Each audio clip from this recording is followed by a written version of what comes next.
चलिए, कैसे सब ठीक है? उठाओ ये।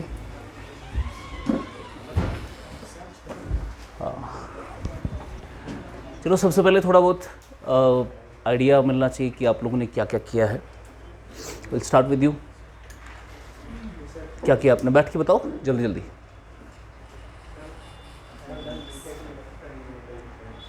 बीटेक, उसके बाद लेटेस्ट क्वालिफिकेशन की आपकी? BTech electrical. कहाँ से? आईओएसटी से किया।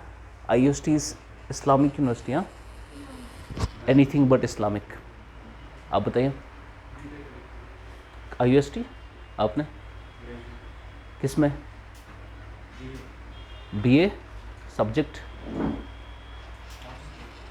अरे सब्जेक्ट क्या था उसमें आपका?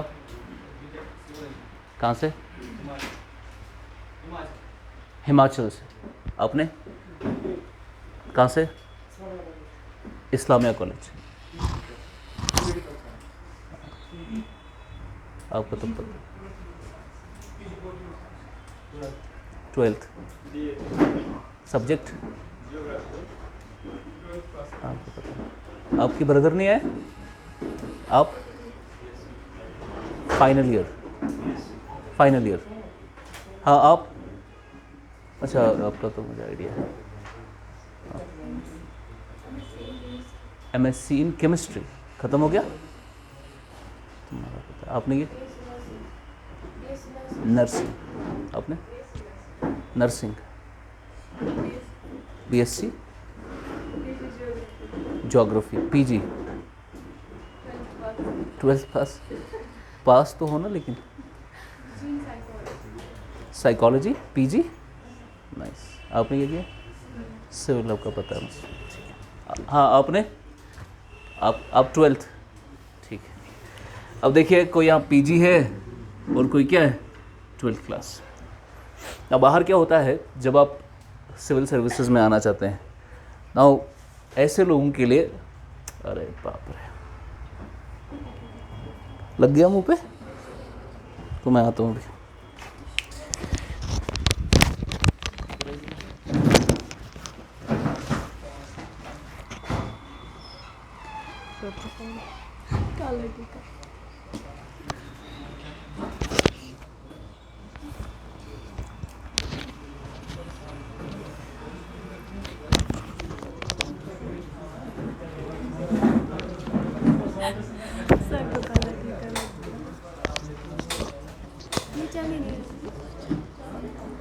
इसको वहाँ पे बांध होगा अंदर से।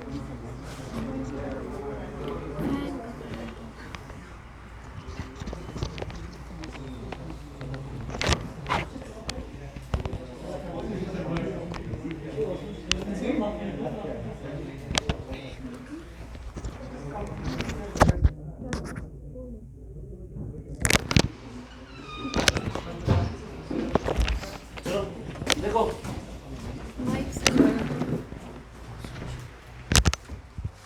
तो आप में से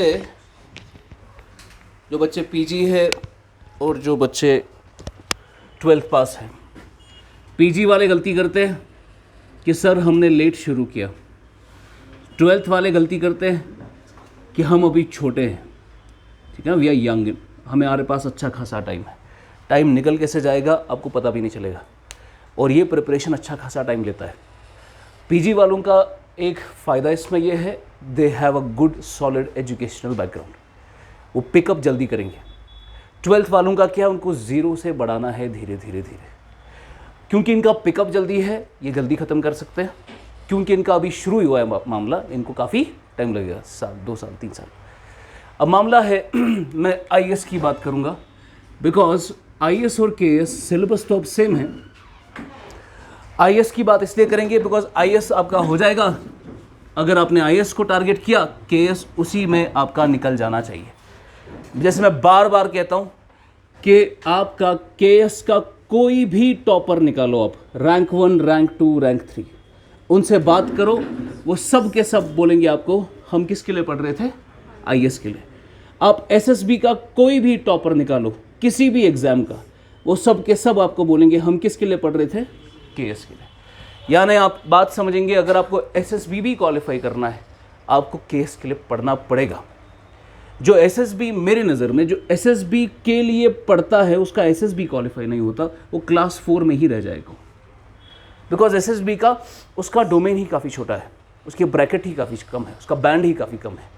अगर आपको गवर्नमेंट का हिस्सा बनना है पहले तो आपके टारगेट्स काफ़ी हाई होते हैं और इंशाल्लाह रखने भी चाहिए काफ़ी हाई टारगेट्स, लेकिन धीरे धीरे जब नहीं होता है पहली बार, दूसरी बार, तीसरी बार, फिर इंसान कहाँ आता है कि चलो केएस ही हो जाए।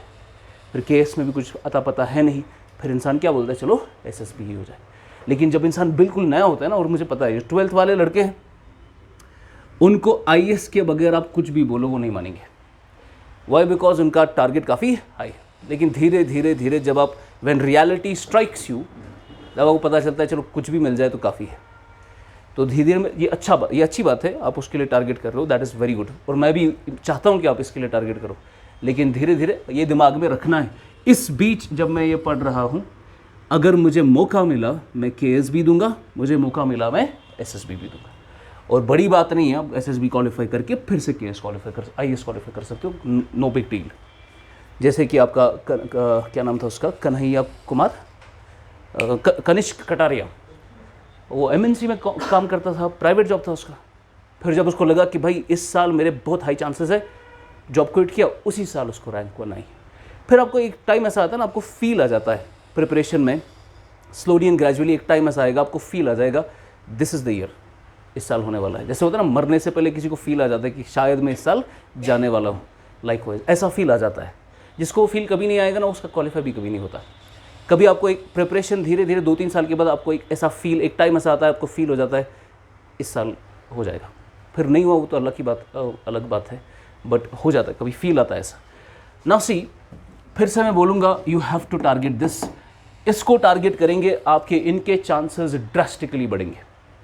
मैं कभी नहीं आपको बोलूँगा, अगर आप लड़के गलत क्या करते हैं, वो बोलेंगे कि सर हम एसएसबी में आएंगे, 3-4 महीने बेसिक बनाएंगे, उसके बाद क्या पढ़ेंगे आईएएस के लिए। क्योंकि अगर सीधा आईएएस के लिए जाएंगे तो कुछ समझ नहीं आएगा, सीधा आईएएस के लिए पढ़ेंगे कुछ समझ नहीं आएगा। हम थोड़ा बेसिक यहाँ पर बना लेते हैं, फिर जाके आईएएस के लिए पढ़ेंगे।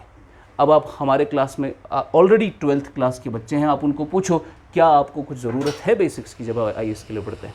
बेसिक तो क्लास में हम बना लेते हैं बच्चे का, और आईएएस की ओरिएंटेशन बिल्कुल अलग है एसएसबी से। एसएसबी में जो घुसेगा उसकी 4 महीने ज़ाया हो जाएंगे, क्योंकि वो तो उसको फिर से पढ़ना ही है, लेकिन वो 4 महीने की ओरिएंटेशन नहीं मिलेगी उसको, 4 महीने उसके ज़ाया हो जाएंगे पूरा। बिकॉज एसएसबी की ओरिएंटेशन क्या, आपको फैक्चुअल चीज़ें टिक मारनी है, ये ओरिएंटेशन है। आईएएस की ओरिएंटेशन क्या है, आपकी personality development, analytical ability, MCQ solve कैसे करना है, आंसर राइटिंग स्किल्स, ऐसे कैसे लिखना है, ये ओरिएंटेशन उसकी, वो नहीं मिलती है 4 महीने में। तो अगर आपको ये भी दिमाग में है, you still have to study for IAS. And I tell you, अगर आप इसमें 1 साल दोगे, आपके जॉब के चांसेस ड्रास्टिकली बढ़ जाते हैं। मकसद क्विंटेसेंस का एक ही है, मेजॉरिटी लोग गवर्नमेंट में चले जाए, गवर्नमेंट का हिस्सा बनेंगे तो हमारे लिए ही सहूलत होगी। तो ये है मकसद। अब आईएएस के लिए पढ़ने के लिए आपको मैं पैटर्न समझाता हूँ आज पूरा का पूरा, कौन कौन सा सब्जेक्ट आपको पढ़ना है, किस किस लेवल पर आपको एग्ज़ाम देना है, कौन से लेवल पर क्या पूछा जाता है, कंपोनेंट्स कौन कौन से हैं, किस लेवल पर कितने मार्क्स दिए जाते हैं, और कट ऑफ क्या होता है, और मैं आपको बोलूँगा मार्क्स कैसे दिए जाते हैं। What is the concept of scaling, scaling क्या होती है यूपीएससी में। बिकॉज ऐसा बिल्कुल भी नहीं है जैसे बचपन में आप करते थे, आपने पेपर लिखा, पेपर में आपने 20 क्वेश्चन थे, आपने पहला क्वेश्चन जवाब दिया, बाकी के सारे सवाल नहीं आए, वहाँ पर आपने हिमेश रेशमिया के गाने लिखे। ये मामला यूपीएससी में नहीं चलेगा। बिकॉज अगर आपको 25% मिनिमम मार्क्स नहीं आएंगे, आपका पेपर एवेलुएट नहीं होगा। मिनिमम एवेलुएशन करने के लिए यू नीड हाउ मच, 25% होना चाहिए, वरना पेपर एवेलुएशन नहीं होता है। इसको हम स्केलिंग कहते हैं। मिनिमम मार्क्स अटेन करने हैं तभी पेपर एवेलुएट होगा, और इसमें फिर मैक्सिमम भी होता है, यानी 60% से ज़्यादा किसी को नहीं मिलेगा। आप देखेंगे जैसे बच्चे बहुत अच्छा मेहनत करके 2-3 दिन मेहनत करके एक आंसर मेरे पास लाते हैं, सर ये चेक करो, जब मुझे वो बिल्कुल आंसर अच्छा लगता है मैं इसको 10 में से 6 देता हूँ। This is the maximum score. जब आपने सारे पॉइंट्स लिखे और जब मुझे लगता है कि आंसर में क्या है, थोड़ी बहुत कमी है, 10 में से 3-4 में दे देता हूँ। 3 आपका मिनिमम, 6 आपका मैक्सिमम। दुनिया में कोई IAS ऑफिसर नहीं है जिसको 10 में से 7 मिले होंगे, बिकॉज ये स्केलिंग का रूल है। You have a maximum and minimum marks, उसी में डिसाइड करना है। आप कोई भी IAS ऑफिसर निकालो, उसका परसेंटेज होता है यही 45%, 50%, 47% वगैरह। This is scaling. तो UPSC में you just have to attain 50% of the marks. ये आपका इग्नू का, वो आपका IUST वाला, BTech वाला मामला नहीं है आप लिखेंगे और आपको मार्क्स मिलेंगे, बिल्कुल नहीं। आप सारा का सारा लिखोगे, 5-6 मार्क्स से ज़्यादा नहीं मिलता है एक क्वेश्चन में, 10 मार्क्स में से। So this is the reality. तो उस काबू में नहीं रहना है कि मैं बहुत अच्छा लिखता हूँ और मुझे मार्क्स आ जाएंगे, मैं तूफ़ान मचा दूंगा। आप कितने भी तूफ़ान क्यों ना हो। ऑक्सफोर्ड से पिछले साल का एक अटेम्प्ट दिया एक लड़के ने, सार्थक अग्रवाल, मैं हमेशा उसकी एग्जाम्पल देता हूँ। Sarthak Agrawal is one of those candidates जिसने IAS का एग्ज़ाम अकॉर्डिंग टू हिम 7 महीनों में कवर किया है। अकॉर्डिंग टू सार्थक अग्रवाल उसने 7 महीनों में IAS क्वालिफाई किया, ओनली 7 मंथ्स। मेरी नज़र में दुनिया का कोई बंदा नहीं है जिसको पहले साल फर्स्ट ईयर में क्वालिफाई हो जाएगा IAS। दुनिया का कोई, and I stick to this claim, दुनिया का कोई इंसान नहीं है जो 1 साल में IAS क्वालिफाई कर सकता है। 1 साल में तो यही पता चलता है कि करना क्या है। दूसरे साल असल आपकी प्रिपरेशन शुरू होती है। 2 साल तो मैं चाहता हूँ कि IAS में हो। दुनिया का कोई इंसान नहीं है जो IAS क्वालिफाई कर सकता है पहले साल। लेकिन सार्थक अग्रवाल कहता है मैंने कितने में किया, 7 महीनों में। अब मैं आपको बताता हूँ सार्थक अग्रवाल और आप में क्या फ़र्क है। सार्थक अग्रवाल जब आप स्टूडेंट ही था, जब वो IAS की प्रिपरेशन ही कर रहा था, उसके आर्टिकल आते थे इंडियन एक्सप्रेस में। Sarthak Agrawal is a masters from Oxford University, not Islamic University.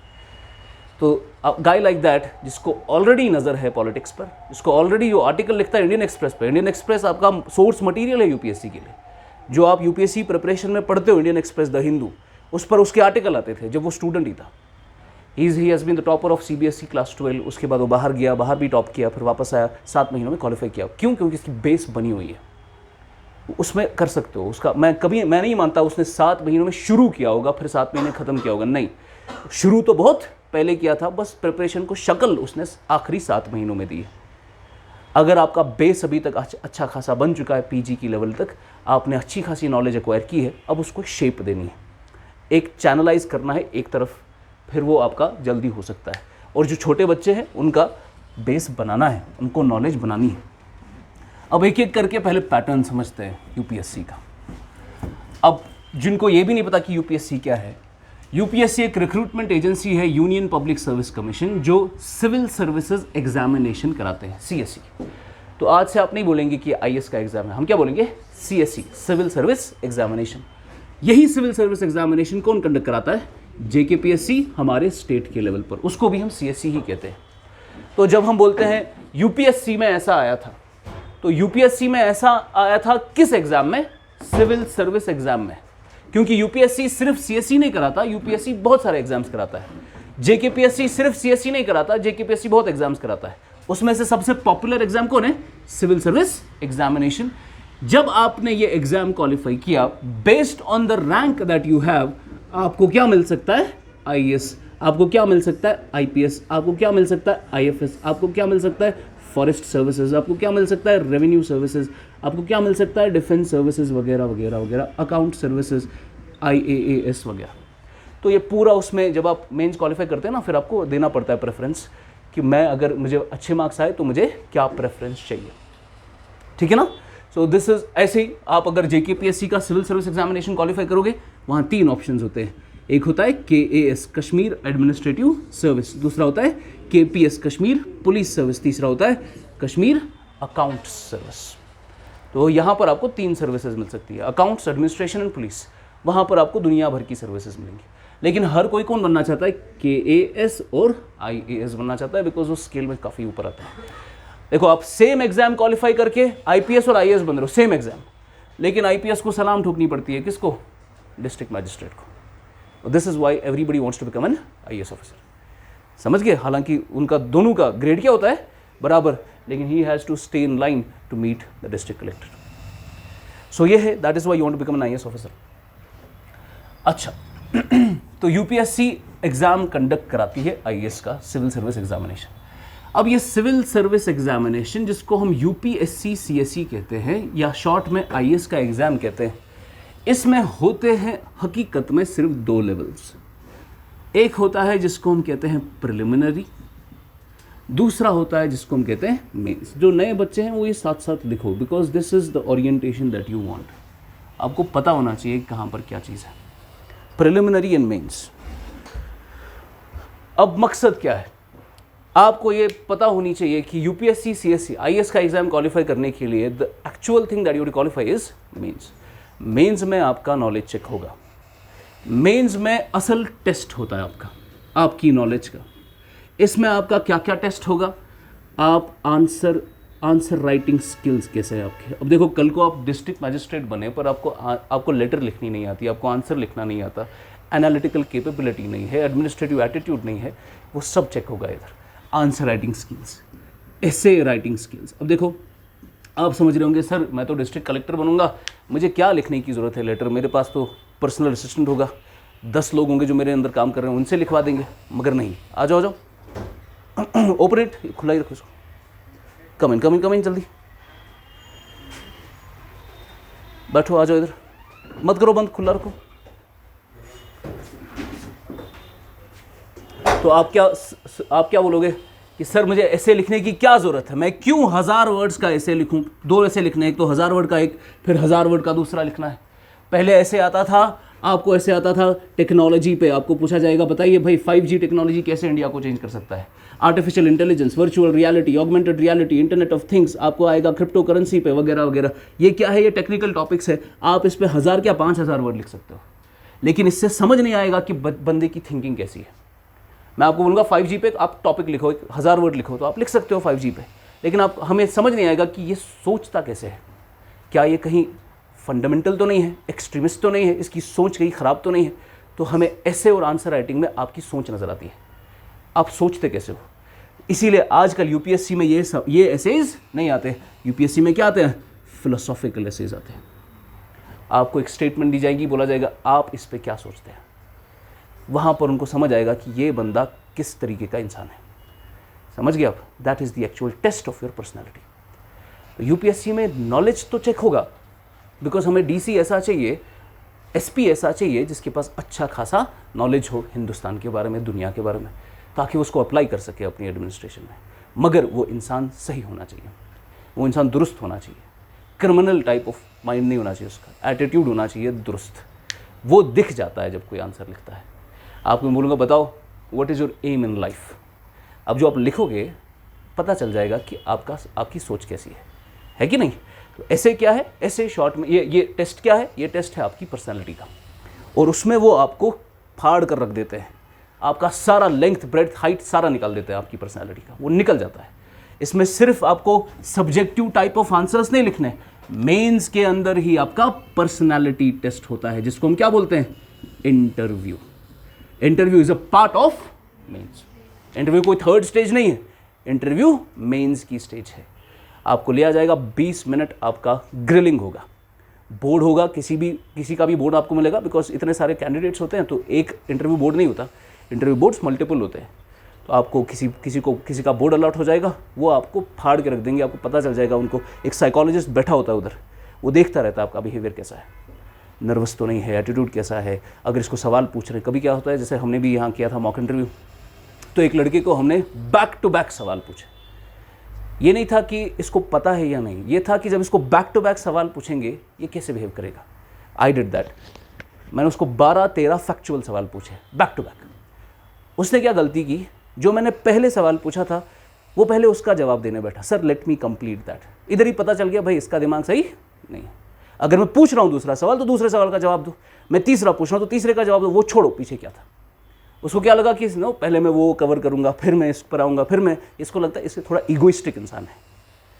तो ऐसी ही चीज़ें पता चलती है इंसान के बारे में. ठीक है, तो मेंस का आपका फुल टेस्ट होगा आपकी पर्सनालिटी का, राइटिंग का, आपकी थिंकिंग का, सब कुछ. तो असल टेस्ट तो यहाँ पर होता है. फिर ये किसके लिए है, ये है जब चाय बनाते हैं, चाय में आपने वो केटल में चाय है, उसमें आपकी लीव्स भी है, आपने छन्नी में डालना है, फ़िल्टर करना है, वो असल चाय नीचे आएगी। ये किसका काम करता है? फ़िल्टर का। कि भाई क्योंकि इतने सारे लोग ये एग्ज़ाम क्वालिफाई करना चाहते हैं, सबका टेस्ट तो नहीं लिया जा सकता, तो पहले फ़िल्टर आउट करते हैं, फिर असल लॉट को लेते हैं, फिर उनका टेस्ट करते हैं। तो आपको पता होना चाहिए हर साल लगभग 10.5 लाख लोग फॉर्म भरते हैं IAS का। इसमें से आधे लोग सिर्फ फॉर्म भरते हैं लेकिन एग्ज़ाम नहीं देते। एग्ज़ाम देने कौन जाता है? पीटी का प्रिलिमिनरी टेस्ट का एग्ज़ाम देने जाते हैं लगभग 4 लाख लोग, 4-5 लाख लोग। तो असल एग्ज़ाम जिसने ये पीटी का टेस्ट दिया उसका अटेम्प्ट चढ़ जाता है। फॉर्म भरने से अटेम्प्ट नहीं चढ़ता। अटेम्प्ट कब चढ़ता है? जब आप टेस्ट लिखते हो। तो टेस्ट कितने लिखते हैं? 4 लाख। बाकी का आधे से ज़्यादा तो उधर ही रेस से आउट होता है। फिर इन 4 लाख लोगों में हमें कितने लोग चाहिए? 15 से 20 हज़ार। इन 20 हज़ार लोगों का क्या होता है फिर? मीन्स इनका असल टेस्ट होता है इन लोगों का।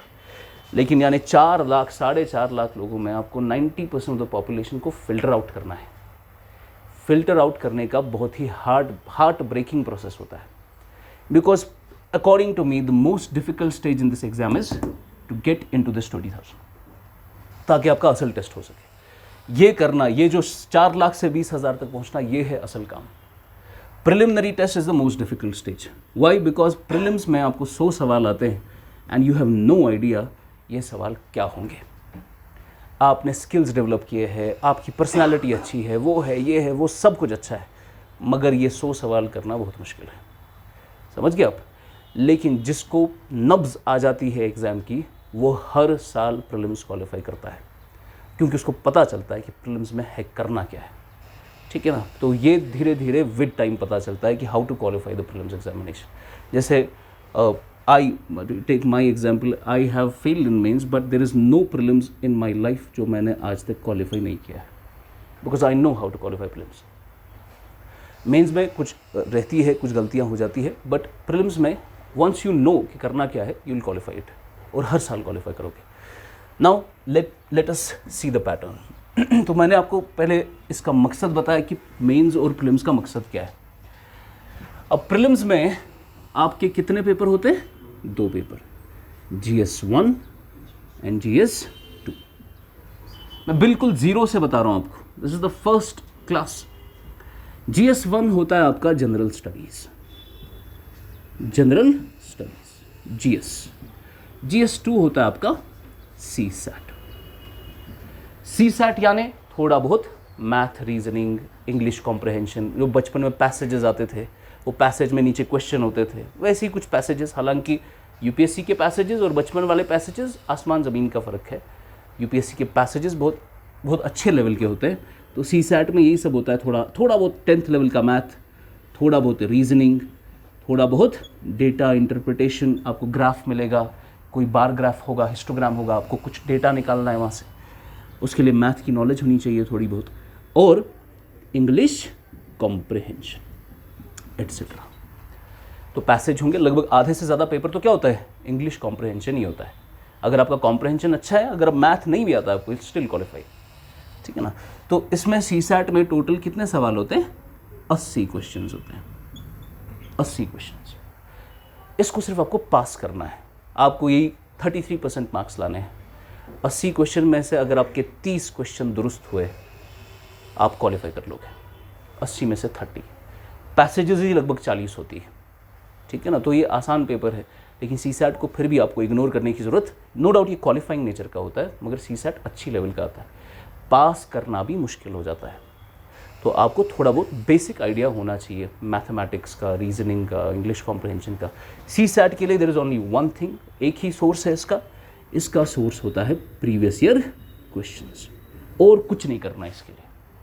आपको लेने 2013 के ऑनवर्ड्स जितने भी प्रीवियस ईयर क्वेश्चंस आए CSAT के, आप उनको ट्राई करो, सॉल्व करो, आप कर लोगे CSAT। That is enough for you. ये हो गया CSAT। दूसरा क्या आपका? General studies. कितने सवाल है भाई? 100 क्वेश्चंस। ये 100 क्वेश्चंस को यूपीएससी ने 6 कंपोनेंट्स में डिवाइड किया है, 6 कंपोनेंट्स में डिवाइड किया है। सबसे टॉप पर जिसमें सबसे ज़्यादा सवाल आते हैं, दैट इज़ हिस्ट्री। दूसरा इकोनॉमी, तीसरा ईवीएस, चौथा पॉलिटी, पांचवा साइंस एंड टेक्नोलॉजी और छठा जियोग्राफी। डिसेंडिंग ऑर्डर में लिखा मैंने यहाँ। आप निकालो ट्रेंड 2013 ऑनवर्ड्स टिल 2022 ट्रेंड निकालो। 13 क्यों? क्योंकि 13 में यूपीएससी का पैटर्न बदला था। 13 ऑनवर्ड्स टिल 22 जब आप पैटर्न निकालते हो, को पता चलता है कि भाई सबसे ज़्यादा वेटेज किसकी है? हिस्ट्री की। मैक्सिमम सवाल हिस्ट्री से।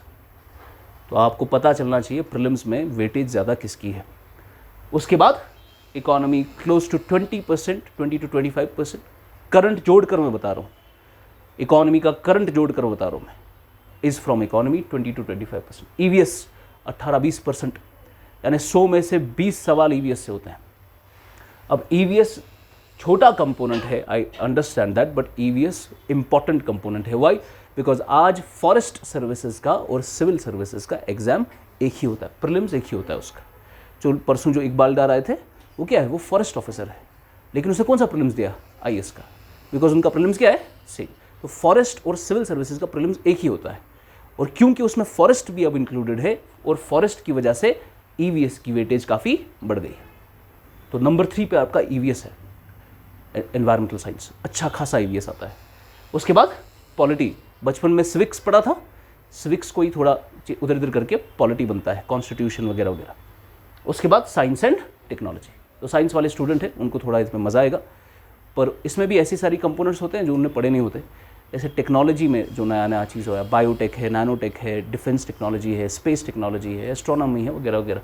साइंस एंड टेक में almost 10% of your paper is from science and tech. और फाइनली सबसे लीस्ट वेटेज किसकी है? ज्योग्राफी। बेसिक पे 4-5 सवाल ही ज्योग्राफी से आते हैं। ये 6 कंपोनेंट है और मैं इसमें करंट जोड़कर बता रहा हूँ। अगर आप देखेंगे ना कि इकोनॉमी में more than half of the questions will be from current affairs, मैं करंट जोड़ के बता रहा हूँ। तो ये 6 कंपोनेंट आपको किसके लिए तैयार करने हैं? प्रीलिम्स एग्जामिनेशन के GS 1 के लिए। तो आपका history, economy, EVS, polity, science and tech, geography. तो इसमें आपको ये भी पता है ज्योग्राफी, जो प्योर ज्योग्राफिकल क्वेश्चंस होते हैं वो सबसे कम होते हैं। तो ज्योग्राफी को उतना आपको वेटेज देने की ज़रूरत नहीं है जितना इकोनॉमी को देने की ज़रूरत है। तो इकोनॉमी में मेजरली सवाल आते हैं। जितना ज्योग्राफी में पूरे कंपोनेंट में सवाल आते हैं ना, उतना मनी एंड बैंकिंग से सवाल आते हैं इकोनॉमी में। एक इकोनॉमी के एक कंपोनेंट से उतने सवाल आ जाएंगे जितना पूरी ज्योग्राफी से। तो ये तब पता चलता है जब आप एनालिसिस करते हैं प्रीवियस ईयर क्वेश्चंस का। तो जीएस में कितने पेपर्स? 6।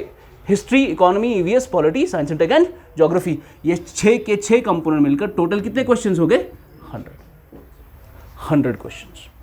नाउ आपका जब CSAT क्वालिफाई हो जाएगा, बिकॉज मैंने आपको क्या कहा, ये क्या करना है? सिर्फ क्वालिफाई। ये जब क्वालिफाई हो जाएगा CSAT, उसके बाद आपका ये पेपर चेक होगा, क्योंकि ये आपने क्वालिफाई कर लिया है, ये क्वालिफाइंग है पेपर। उसके बाद ये क्वालिफाई हो गया, फिर ये चेक होगा। इसमें टोटल कितने सवाल है? 100। अब 100 सवाल में हर सवाल के 2 मार्क्स होते हैं, तो टोटल 100 क्वेश्चंस के कितने मार्क्स? 200 मार्क्स। और हर सवाल जो गलत हुआ उस पर -0.66 होता है। -0.66, 0.25 नहीं होता, 0.66 होता है। नहीं, 1/3 of the marks will be deducted अगर गलत हो गया तो नेगेटिव मार्किंग भी है 0.66, पॉजिटिव है +2। आमतौर पर अगर आपने 200 में से 100 मार्क्स भी लाए आप कट ऑफ के अंदर हो जाते हैं। 200 में से 100 तक आपका बहुत सेफ स्कोर होता है। पिछली बार जो यह मोहिबुल्ला आया था, उसका प्रीलिम्स में 140 मार्क्स थे। कितने? 140। चाहिए कितना? सिर्फ 100। आप 200 में से 200 भी लाओगे ना, कोई उससे फ़र्क पड़ने वाली है नहीं, बिकॉज प्रीलिम्स के मार्क्स मेंस में ऐड नहीं होते। आपको बस 100 तक आपको लेकर आना है किसी तरीके से। तो यहाँ से आप निकल जाएंगे फिर, अगर आपका कट ऑफ पास हो गया। मैं अभी आपको कट ऑफ का ट्रेंड भी बताऊंगा क्या होता है। तो आपका प्रीलिम्स क्वालिफाई हो गया। तो प्रीलिम्स में असल पेपर है GS 1, दूसरा क्या है? CSAT। तो इसमें history, economy, EVS, polity, science and technology and geography, ये 6 कंपोनेंट। टोटल सवाल 100 questions, total marks 200 marks, negative marks 0.66। फिर आपका यहाँ से आप निकल गए, फिर आपको मेंस लिखना है। मेंस में 2 लेवल्स होते हैं, सब लेवल्स। एक है जहां पर आपका डिस्क्रिप्टिव टेस्ट होगा, डिस्क्रिप्टिव टेस्ट, और दूसरा है पर्सनालिटी टेस्ट। पर्सनालिटी टेस्ट को आप क्या कह सकते हो, इंटरव्यू। इसको वाइवा वॉइस नहीं बोलते हैं, इसको इंटरव्यू बोलते हैं। पर्सनालिटी टेस्ट, वाइवा वॉइस हो गया आपका जब टेस्ट होता है ना नॉलेज का, वाइवा लिया जाता है। केमिस्ट्री में वाइवा होता है, फिजिक्स में वाइवा होता है, आपकी नॉलेज कितनी है। ये वाइवा नहीं होता, ये पर्सनालिटी टेस्ट होता है। इसमें नॉलेज छोड़ो, नॉलेज यहाँ भी देख ली हमने, नॉलेज यहाँ पर देख ली हमने, हमें यहाँ पर क्या चाहिए, आपकी पर्सनालिटी, आप कैसे इंसान हो। अब डिस्क्रिप्टिव टेस्ट में लेट्स गेट इनसाइट। सबसे पहले आपको लिखना होता है, मैं पहले क्वालिफाइंग से आगे जाऊँगा, इंग्लिश का पेपर। क्या लिखना होता है, इंग्लिश का पेपर।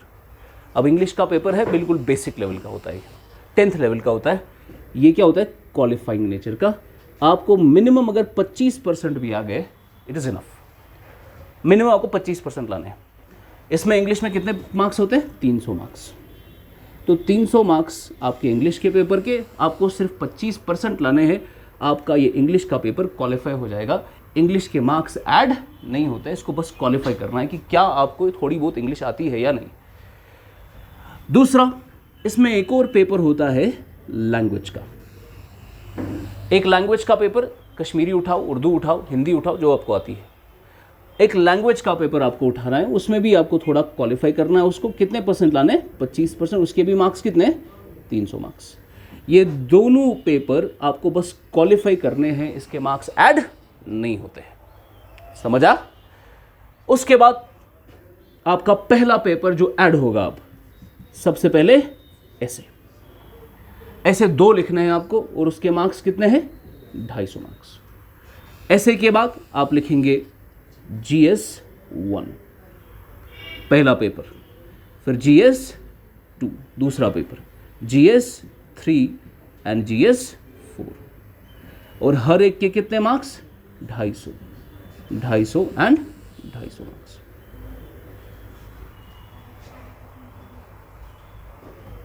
GS 4 हो गया 250।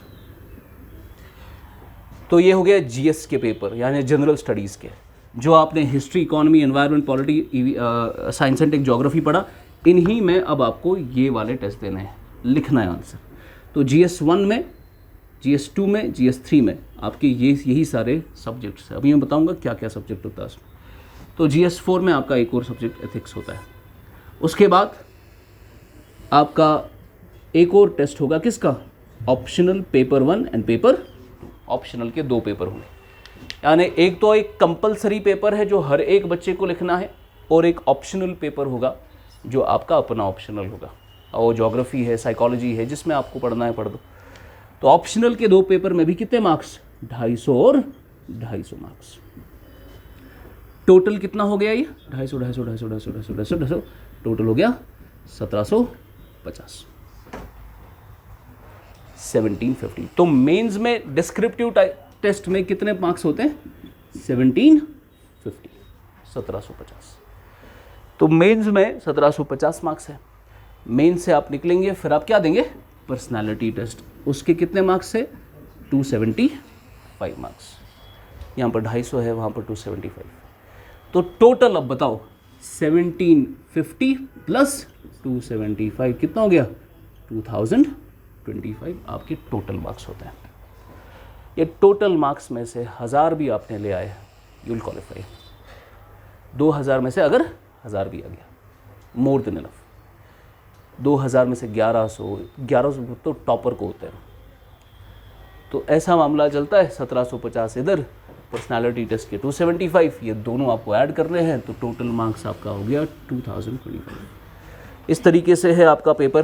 पैटर्न एग्ज़ाम का यही है, पहले प्रीलिम्स के 2 पेपर, उसमें CSAT क्वालिफाइंग है, GS में 100 क्वेश्चन, फिर डिस्क्रिप्टिव टेस्ट के ये पेपर 1 पेपर 2 क्वालिफाइंग है, फिर ऐसे का paper 250 marks, GS 1 GS 2 GS 3 GS 4 GS 5, optional 1 optional 2। Now see, यहाँ पर मैं एक चीज़ आपको बताऊँगा, अकेले ऐसे के कितने मार्क्स है, 250।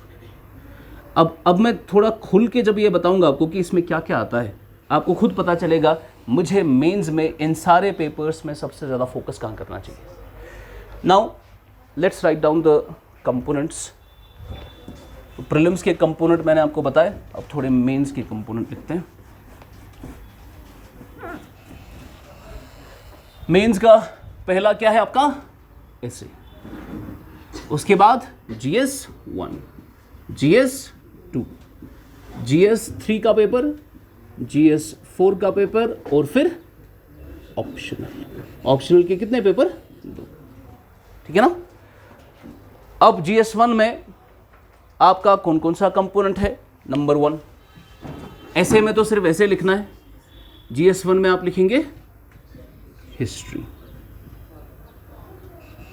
कल्चर, कल्चर पता है? Art and culture, history, art and culture.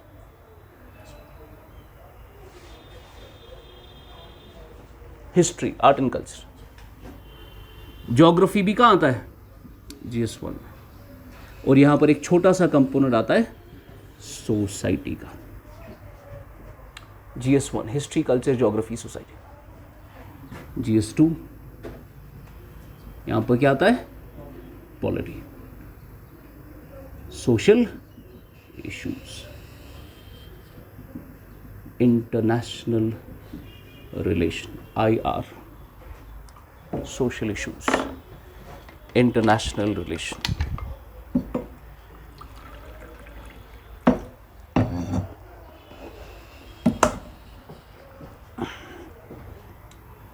GS 3 economy, environment, disaster management, science and technology, internal security.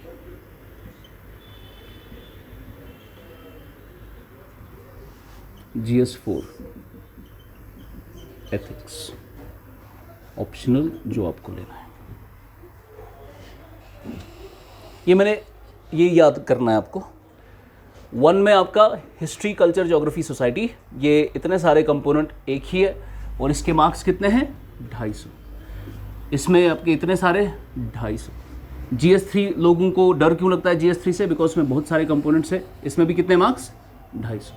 और एथिक्स में 250। अब देखो इतना सारा पढ़ेंगे आप, इतना सारा पढ़ने के बाद आप ज्योग्राफी पढ़ रहे, हिस्ट्री पढ़ रहे, कल्चर पढ़ रहे, सोसाइटी पढ़ रहे, आपको सिर्फ 250 मार्क्स मिल रहे हैं। 250 में से मार्क्स है। यहाँ पर आपको पॉलिटी पढ़ना है, सोशल इश्यूज पढ़ना है, इंटरनेशनल रिलेशन, फिर भी 250। यहाँ पर बस आपको 2 एसेज लिखने हैं और आपको 250 मार्क्स मिलेंगे। तो इजी पार्ट कौन सा है? एसे लिखना, बिकॉज में इतने सारे कंपोनेंट पढ़ने की ज़रूरत नहीं है।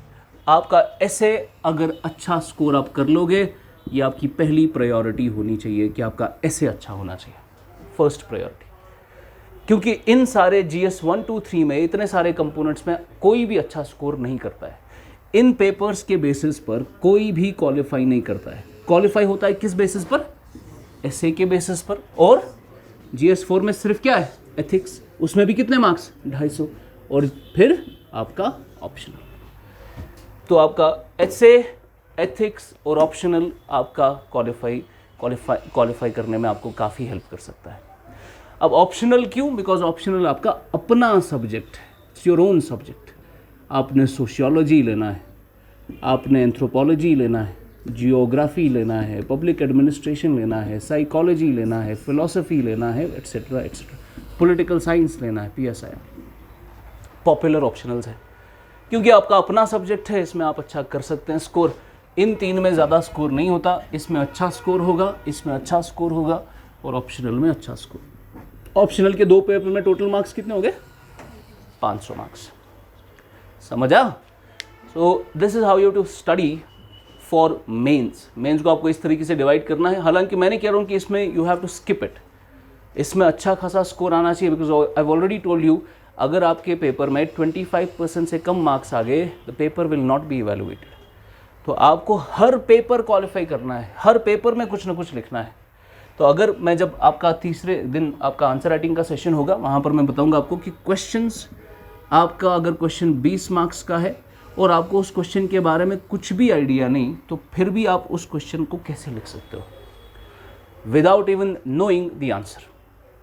अगर आपको आंसर नहीं पता, आप कम से कम कैसे लिखते हो? देखो मैं आपको GS चलो GS3 की एग्जांपल लेता हूँ। तो मैंने GS3 का पेपर लिखने गया, मैं GS3 का पेपर लिखने गया। अब GS3 में कितने क्वेश्चंस आते हैं? 20 क्वेश्चंस आएंगे, 20 सवाल लिखने हैं। जब मैं पेपर देखता हूँ, पेपर आपको ऐसे मिलता है, उस पर क्वेश्चन लिखा होगा, ये आपका क्वेश्चन ऐसे लिखा होगा, फिर आंसर के लिए थोड़ी बहुत जगह होगी, उसी जगह में आंसर पहुँचाना है, फिर नीचे दूसरा क्वेश्चन होगा। यानी वो कंटिन्यूएशन शीट जो लेते थे वो वाला मामला इधर है नहीं, जगह दी है, उस जगह में आंसर पहुँचाना है। वो कैसे? वो उसमें ज़्यादा भी नहीं लिख सकते आप, कम भी नहीं लिख सकते, वो लगेगा छोड़ा हुआ है, पूरा भरना पड़ेगा।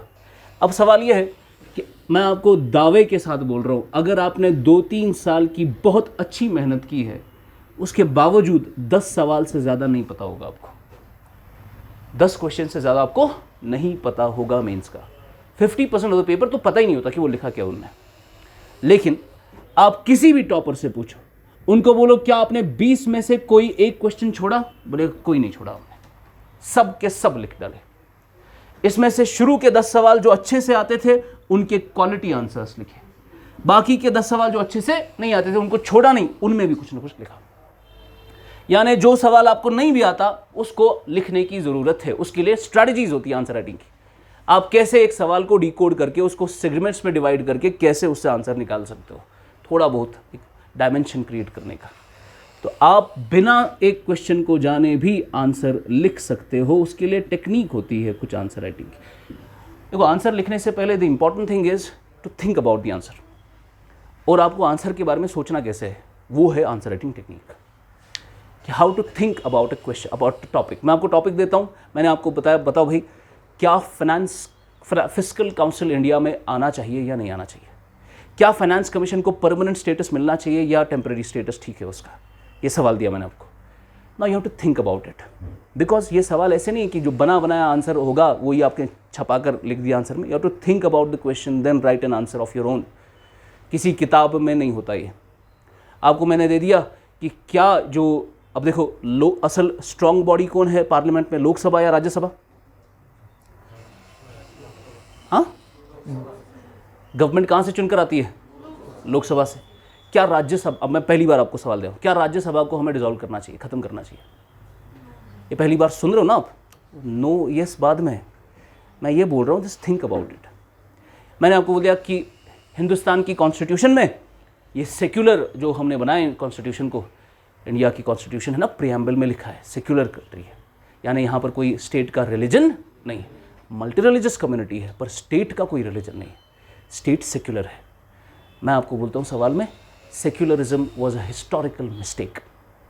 क्या इंडिया को वापस अपने रिलीजियस एस्पिरेशंस को पूरा करना चाहिए? ये सवाल दिया मैंने आपको, थिंक अबाउट इट। वो सोचना है, इसका कोई बना बनाया आंसर नहीं होता। अब आपको सोचा तो थिंक, अब थिंक सोचना कैसे है, that is answer writing technique. एक टॉपिक के बारे में how do you think about it, dimensions कैसे क्रिएट करने हैं, तो कैसे, how do you right a multi dimensional answer, that is a session जो तीसरे दिन होगा। तो शॉर्ट में इस तरीके से आपका आंसर राइटिंग चलेगा, और आप अच्छे खासे जवाब यहाँ पर ऐसे, यहाँ पर एथिक्स, यहाँ पर ये अच्छा लिख सकते हो। इसमें भी लिखना है, छोड़ना कुछ भी नहीं है, you have to write something. खाली जगह छोड़ने से बेहतर है कि कुछ ना कुछ वहाँ लिख डालो, ठीक है ना। सो this is the pattern of the exam. जब आपको मैंने कहा कि मोस्टली आपको ये सब्जेक्ट्स तैयार करने हैं, तो इमीडिएटली जो अभी बिल्कुल छोटे हैं 11th 12th, जिनको 4-5 साल के बाद एग्ज़ाम देना है, वो अभी थोड़ा अपना ऑप्शनल डिले करेंगे। अभी वो ऑप्शनल क्या करेंगे, थोड़ा delay. Don't start preparing for your optional now, जिनको 4-5 साल के बाद एग्ज़ाम देना है, because optional might get scrapped. There are talks in place कि ऑप्शनल ही ख़त्म हो जाए यूपीएससी में, सिर्फ जीएस का एग्ज़ाम लिया जाए। लेकिन अभी वो हुआ नहीं है। लेकिन जिनको अगले साल या 2 साल में विदिन 3 years जिनको एग्ज़ाम देना है, they have to start preparing for option को। ऑप्शनल तैयार करना पड़ेगा अपना। और अगर सेंटर पे आपका ऑप्शनल ख़त्म भी हुआ, स्टेट में ऑप्शनल ख़त्म होने में टाइम लगता है, स्टेट में तो 5-8 साल लगेंगे अभी, तो 5-8 साल के लिए ऑप्शनल तो रहेगा आपके कश्मीर में, सेंटर में माइट गेट स्क्रैप्ड। तो ऑप्शनल तो तैयार करना है आपको। और जिनको 2 साल में 3 साल में एग्ज़ाम देना है, इमीडिएटली पहला काम करना है आपको, क्या, अपना ऑप्शनल तय करना है। और ऑप्शनल तय कैसे करना है वो मैं कल बताऊंगा। कल हमारा सेशन है how to choose an optional, उस पर मैं आपको ये मामला सिखाऊंगा। नाउ ये जब आप करेंगे आपका आधा मामला ख़त्म हो जाएगा। Trust me, this is the first step of your preparation.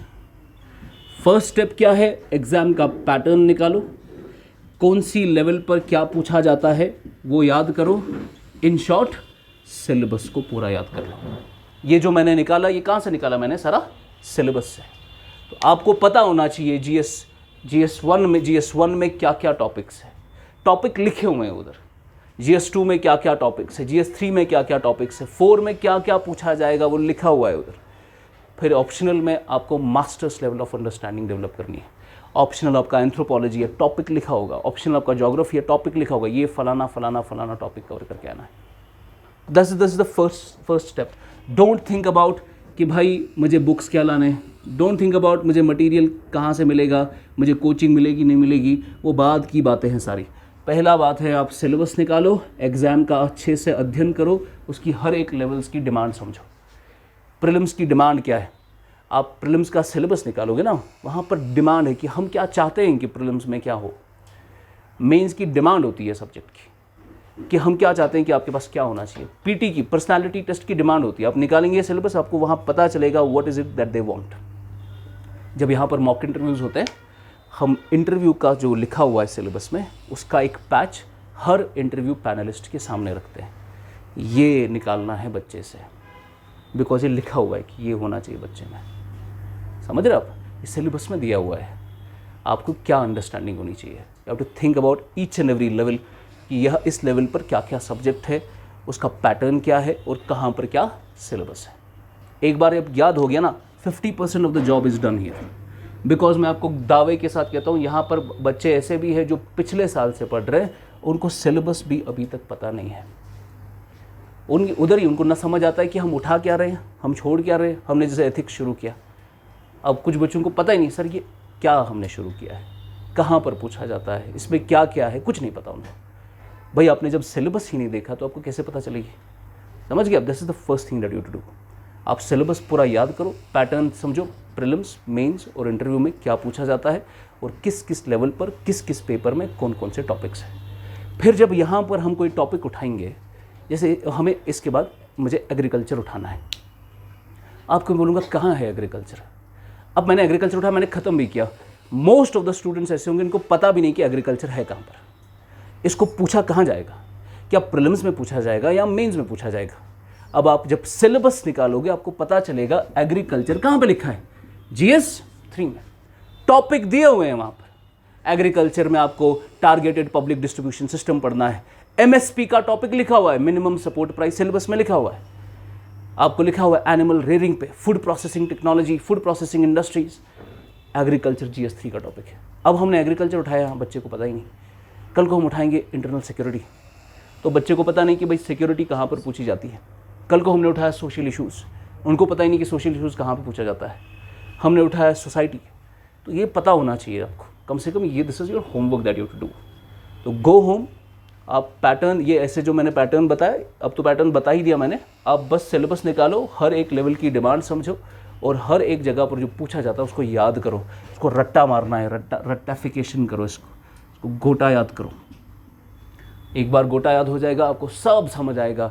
Coaching में क्या उठ रहा है, अखबार में क्या पढ़ना है, क्या छोड़ना है, सब समझ आएगा। कौन सी किताब में क्या लिखा है।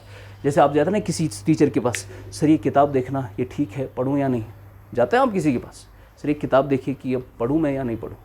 वो क्या सोच कर बोलेगा कि पढ़ना है नहीं पढ़ना है। वो क्या देखता है, क्या ये बुक में सिलेबस के हिसाब से लिखा है या, बिकॉज उसको सिलेबस याद होता है। ऐसे एक बच्ची आई परसों, सर उन्होंने इकोनॉमी की बुक लाई थी, इतनी सी बोला कि सर ये देखिए कि इकोनॉमी में क्या है। मैंने सारा का सारा टेबल ऑफ कंटेंट देखा, मैंने कहा सब पढ़ना है। वाई? बिकॉज वो सब का सब किस में था, सिलेबस में था। उसने दूसरी किताब लाई रमेश सिंह, उसने कहा सर ये बताइए। मैंने कंटेंट देखा, मैंने कहा सब नहीं पढ़ना इसमें, बिकॉज सब कुछ इसमें सिलेबस में है नहीं। समझा आपको? तो जो आपको सवाल होते हैं ना, मेजॉरिटी, पढ़ना क्या है, कैसे पढ़ना है, कौन सी किताब वगैरह वगैरह, वो सारे सवालों का जवाब इसमें है। ये याद करना है आपको। तो ये आपको मिलेगा कहाँ पर, upsc.gov.in, या आप जाना वहाँ KBD जो शॉप है लाल चौक में, वो UPSC की सिलेबस की बुक देगा आपको। इतनी सी छोटी सी बुक है, उस बुक में सब कुछ लिखा हुआ है जो मैंने आपको आज बताया, ठीक है। अब इसमें अब देखो, जैसे पॉलिटी है या इकोनॉमी है, इकोनॉमी में एक कॉन्सेप्ट होता है जो स्टैटिक पोर्शन है, और दूसरा क्या है, इसका करंट पोर्शन है। फॉर एग्जाम्पल आप निकालो क्लास 12 की मैक्रो इकोनॉमी की किताब, वहाँ पर एक चैप्टर है मनी एंड बैंकिंग। वो चैप्टर लिखा गया है 10 साल पहले। अब वो 10 साल पहले उनने जो उस वक्त आइडिया था उस हिसाब से चैप्टर लिखा मनी एंड बैंकिंग का। तो आपने मनी एंड बैंकिंग के कॉन्सेप्ट समझ लिया, स्टैटिक आपने कवर कर लिया। अब मनी एंड बैंकिंग में नया क्या हो रहा है वो आपको करंट से कवर करना है। मैगजीन वो मैं बताऊंगा, बुक का भी है एक सेशन कि कहाँ से वेबसाइट्स कहाँ से मिलेगा वो करंट अफेयर। तो आपको स्टैटिक भी स्ट्रांग होना चाहिए, करंट भी स्ट्रांग होना चाहिए।